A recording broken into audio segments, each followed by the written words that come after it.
in good times and in bad, no matter what.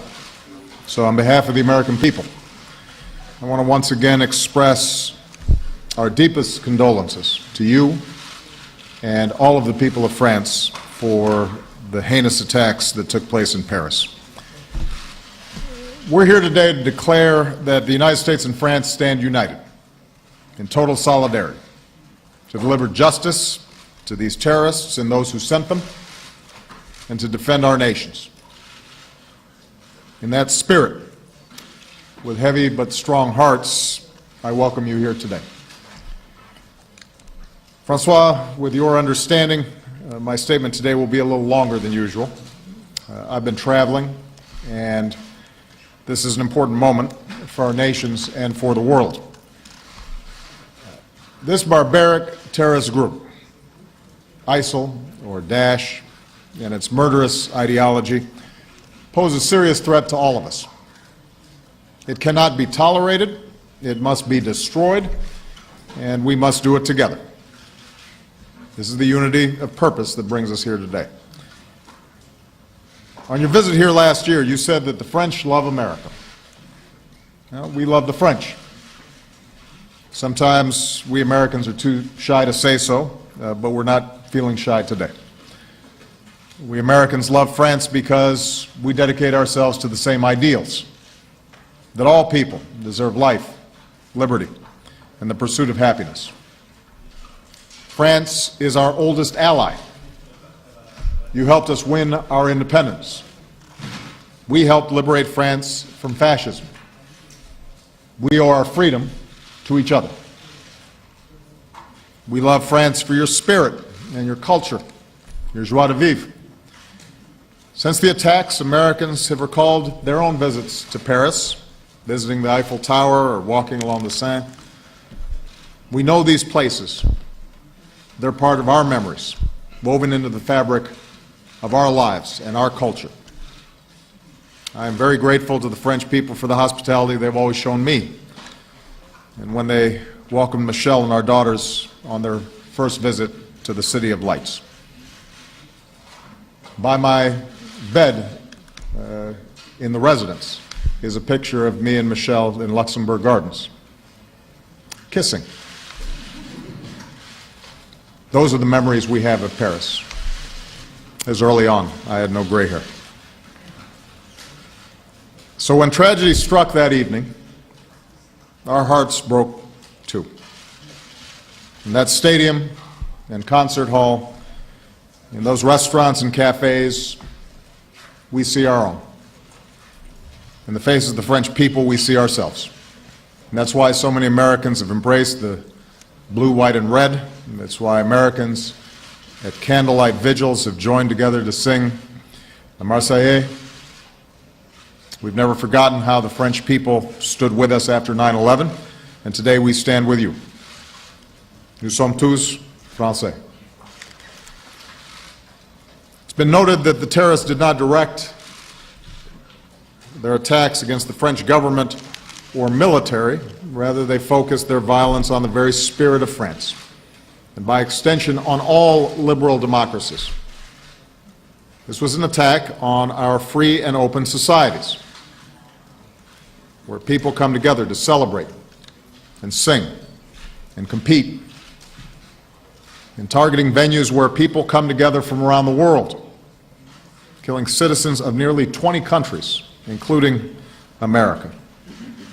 This was an attack on the very idea that people of different races and religions and backgrounds can live together in peace. In short, this was not only a strike against one of the world's great cities, it was an attack against the world itself.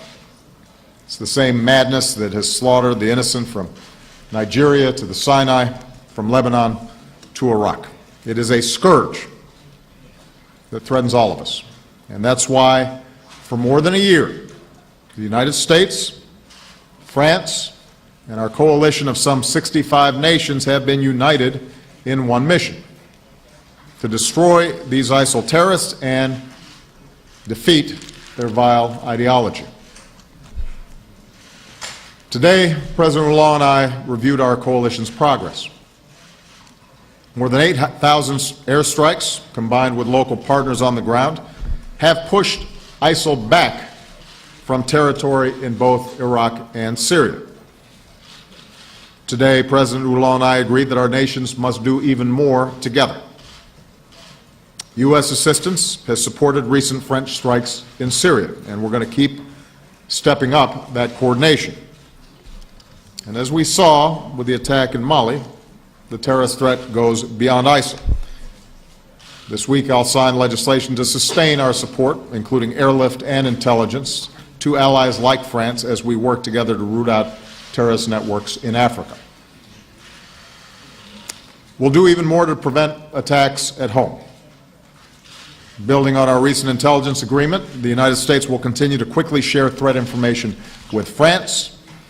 And in the wake of Paris and with the threats in Belgium, there's also a growing recognition among European nations that they need to ramp up additional efforts to prevent the flow of foreign terrorist fighters. As part of that, I'm calling on the European Union to finally implement the agreement that's been long in the works that would require airlines to share passenger information so we can do more to stop foreign terrorist fighters from entering our countries undetected. And I'm prepared to send teams of our experts to work on this with our European partners to make sure we're redoubling our efforts together. Regarding the broader crisis in Syria, President Hollande and I agreed that Russia's strikes against the moderate opposition only bolster the Assad regime, whose brutality has helped to fuel the rise of ISIL. We agree that Russia could play a more constructive role if it were to shift the focus of its strike to defeating ISIL. And likewise, President Hollande and I agreed that the best way to bring peace to Syria is through the principles reaffirmed in Vienna, which require active Russian support for a ceasefire and a political transition away from Assad to a democratically elected government that can unite the Syrian people against terrorism. Finally, Francois and I understand that one of our greatest weapons in the fight against ISIL is the strength and resilience of our people. And here I want to speak directly to the American people. What happened in Paris is truly horrific. I understand that people worry that something similar could happen here. I want you to know that we will continue to do everything in our power to defend our nation. Since 9/11, we've taken extraordinary measures to strengthen our homeland security. Our counterterrorism, homeland security, and law enforcement professionals, federal, state, and local, they are tireless. They have prevented attacks and they have saved lives. They are working every hour, every day for our security. They did so before Paris, they do so now, and they will not stop. They're the best in the world. But it's not just our security professionals who will defeat ISIL and other terrorist groups. As Americans, we all have a role to play in how we respond to threats. Groups like ISIL cannot defeat us on the battlefield, so they try to terrorize us at home, against soft targets, against civilians, against innocent people. Even as we're vigilant, we cannot and we will not succumb to fear. Nor can we allow fear to divide us, for that's how terrorists win. We cannot give them the victory of changing how we go about living our lives. The good news is Americans are resilient. We mourned the lives lost at Fort Hood, the Boston Marathon, at Chattanooga, but we did not waver. Our communities have come together. We've gone to ball games and we've gone to concerts and we've gone shopping, and men and women who want to serve our country continue to go to military recruiting offices. We're vigilant, we take precautions, but we go about our business. To those who want to harm us, our actions have shown that we have too much resolve and too much character. Americans will not be terrorized. I say all this because another part of being vigilant, another part of defeating terrorists like ISIL, is upholding the rights and freedoms that define our two great republics. That includes freedom of religion. That includes equality before the law. There have been times in our history, in moments of fear, when we have failed to uphold our highest ideals, and it has been to our lasting regret. We must uphold our ideals now. Each of us, all of us, must show that America is strengthened by people of every faith and every background. And related to this, I want to note that under President Hollande, France plans to welcome 30,000 additional Syrian refugees over the next 2 years. Here in the United States, refugees coming to America go through up to 2 years of intense security checks, including biometric screening. Nobody who sets foot in America goes through more screening than refugees. And we're prepared to share these tools with France and our European partners. As Francois has said, our humanitarian duty to help desperate refugees and our duty to our security, those duties go hand in hand. On the Statue of Liberty, a gift from the people of France, there are words we know so well. Give me your tired, your poor, your huddled masses, yearning to be free. That's the spirit that makes us American. That's the spirit that binds us to France. That's the spirit we need today. In closing, I want to salute the people of Paris for showing the world how to stay strong in the face of terrorism. Even as they grieve, Parisians have begun returning to their cafes, riding the metro, going to stadiums to cheer for their teams. Crowds gathered in the Place de la République, including a mother who brought her children. She said, to let them see that we should not be afraid. As one Parisian said, Paris will always be Paris. And next week, I will be joining President Hollande and world leaders in Paris for the Global Climate Conference. What a powerful rebuke to the terrorists it will be when the world stands as one and shows that we will not be deterred from building a better future for our children. So, President Hollande, my fellow Americans, let's remember we faced greater threats to our way of life before. Fascism, communism, a First World War, the Second, a long Cold War. Each and every time we prevailed. We have prevailed because our way of life is stronger, because we stay united, because even as we are relentless in the face of evil, we draw on what's best in ourselves and in the character of our countries. It will be no different this time. Make no mistake, we will win, and groups like ISIL will lose. And standing with allies like France, we will continue to show the world the best of American leadership. Vive la France, and God bless the United States of America. Mr. President.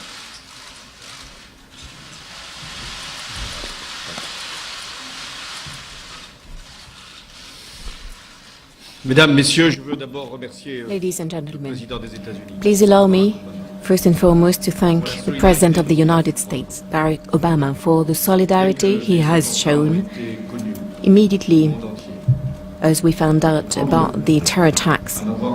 He was the first one to call me.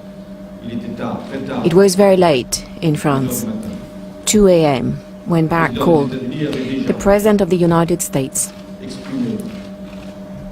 had already expressed his solidarity towards France, his emotion, his compassion against the horror. And on that night, he meant to tell me that the United States stood by France, that the help that could be provided to France would have no limit, and that we had a duty, a joint duty, to pull our forces together and fight terrorism. I do not forget either all of the messages that the American people sent to the French people over the past few days. The French colors, the French flags, all around, in many gatherings, these candles in places that represent France, here in the United States. The Marseillaise, our national anthems, sung in official ceremonies. It is true that 9/11, we all felt Americans. But after the 13th of November, Americans felt French. Our two peoples together merged as one, sharing the same emotion and also the same willingness to fight for freedom, to stand for our values. We are not two similar peoples. We each have our own history. We have our own culture, our own background, but we share the same trust, the same faith in freedom. It is France that came under attack on the 13th of November. France, for what it is, a country which we consider unique in the world because France speaks to the world. France came under attack for what it represents, for what it stands for its culture, our way of living, as well as our values, our principles. But by targeting France, the terrorists, the cowardly murderers were targeting the world. In these restaurants, in these cafes, as well as the Bataclan, that concert venue, there were men and women, most of them young,